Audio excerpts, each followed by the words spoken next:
Let's start by talking about the book, All the Ways to Go. What is it and what inspired you to write it? So, All the Ways to Go is a story about a kid named Milo who was a chess prodigy, and he loved playing chess more than anything in the world, and his mother gave him all the support, and one day he woke up and he didn't love it the way he always did. And so the book isn't really about chess or any particular passion, but about that moment that so many kids and even adults feel where, especially for kids growing up, I think suddenly you're not the person you were the day before, and it's so confusing. And then to add to that, the pressure of then having to tell someone you love that maybe the thing that you think made them so proud of you, you no longer want to do anymore, which I feel like is a really universal theme. So because he tells this lie, because he can't tell his mother the truth, he ends up in a summer of nothing going his way in these hysterical situations until he finally learns to come clean. Awesome. Well, that's a very relatable story from, like you said, people of all ages that really, I feel like, strikes with younger people, middle school, college, high school age, where you're trying to figure it out. You think you know one thing and then you wake up, you know nothing. Lately technology and everything has taken over. Why do you think it's important to have these types of media to give something to kids to relate to that isn't just TikTok or YouTube or whatever, something that they can read and have their own interpretation of? Why do you think that's important in a day like today? Real connection, I think, requires engagement. When you're looking at your phone, I know myself, your brain isn't engaging because it's not requiring you to do anything. What's amazing about when you connect with a book is that you're engaging your imagination. It's active. And so I think that's why research has shown that reading only 10 pages of fiction a day really increases people's mental health, because it's this cathartic moment. It's a real break from other things. If you're multitasking, you're not actually connected to anything. You're kind of in this just kind of like zoned out period. And I think we feel when we have this moment of connection with a book, not only are we able to engage in some complicated issues, but we're also exercising our imaginations and our brains and learning how to be more empathetic because we're putting ourselves in a character's state of mind. Absolutely. And, November is National Family Literacy Month. We see studies saying, literacy is going down amongst all age groups, especially younger kids. Why is it important to promote specifically literacy in the family? So All the Ways to Go and my new book and my other books, The Donut Fix and The Donut King, I wrote not only specifically with kids in mind to connect with them. I write in the first person because I feel like a first person narrative, feeling like a character is really reaching out to you, makes it easier for both adults and kids to connect with books.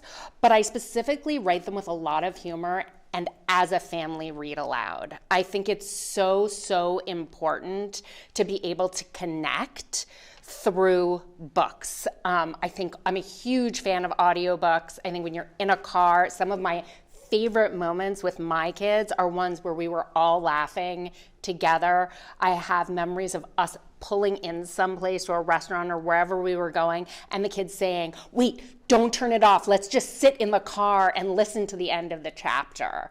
And that moment, creating those moments together, also becomes a gateway to discussion about whether it's all the ways to go and how to have difficult conversations with your parents to, in my book, The Donut Fix, there's one character who's really good at school and her brother isn't, and how to have those conversations about you just need to find your own passion. You don't need to be good at everything. I think those are so so important that we have those moments to connect with our kids through books. I got one of my favorite emails was I got it during COVID, and it was from a mom who was thanking me for my first book, The Donut Fix, and she said her kids were on Zoom, her husband was working from home. The kids were completely unfocused in the morning. They only had Zoom school in the morning. She had 3 kids. And every afternoon, she would read them a chapter of the book. And she said not only was it great because they were all connecting together, but she said her husband, who was supposed to be working in the next room, was giggling along with them. So I just love that. And I think it's a really great example about how even in the most difficult moments, books and stories can connect us all. Absolutely. And I even have similar stories. I remember sitting in the car with my mom listening to children's books on audio and being able to create that story in my mind and close my eyes and see it all right there. And that's so much more special, than, watching a movie or seeing the TV adaptation, which are great and fine, but absolutely, we need to find a way to create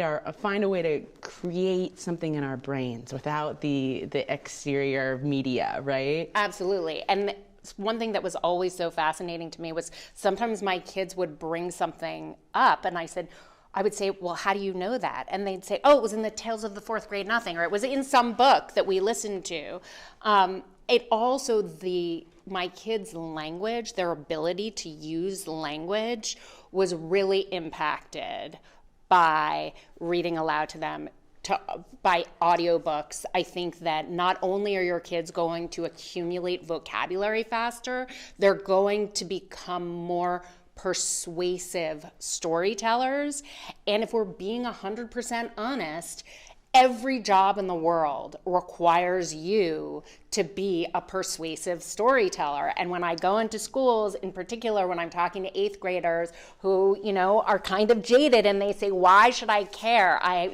There's ChatGPT. Why is being able to connect with a book important to me? And I love that challenge. And what I say to them is, look, every job, even if you're not going to become a writer, every job, from being a lawyer to making arguments in a courtroom to being a climatologist and trying to explain to a room full of donors what polar bears are experiencing, you need to writing your college essays, you need to be able to tell a persuasive story. What's a persuasive story? A persuasive story is one that makes you care. Well, how do you figure out how to tell a story that makes you care? You have to figure it out from the perspective of a reader first. So if you don't understand what about a story makes you care, you're not going to be able to flip it around and become the storyteller who's telling stories that make other people care. Right. It's about creating that connection between your mind and how you want other people to see. Absolutely. Right? So you're making me so excited about this book. Could you read a small excerpt for us Sure. For the show I'd love today? to. Awesome. So I'm going to read apart from chapter 3. This is from, Milo, my main character, has purposefully lost this chess match, which means that he has lost his scholarship to chess camp. He has no idea what he's going to do for the summer, and he's home waiting for a pizza with his mom. And this girl shows up, who he's never seen before, knocks on his door.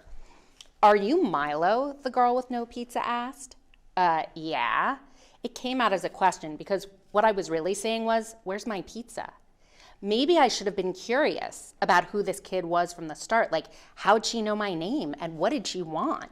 But right then, the only question about this girl my brain wanted answered was, why isn't she a pepperoni pizza? The girl looked me up and down with her huge eyes, then pointed at my bare feet. "You have really long pinky toes." She wasn't wrong. I do have freakishly long pinky toes, but still, who just comes out and says that? She looked younger than me, but not young enough not to know that you don't go around pointing at people's body parts and saying stuff about them. This had to be some kind of joke. "Did Henry put you up to this?" She looked about the same age as Henry's sister Hazel, and Henry's always razzing me about my toes. But Henry's allowed. because I can always razz him back about his shark teeth, and because Henry's my best friend and not a stranger who was supposed to be a pepperoni pizza. So I chose that part just because I think it showcases two things that I think are really important in middle grade fiction, which is what this is, technically, like for 8 to 12-year-olds. Dialogue. Right. Dialogue is so key.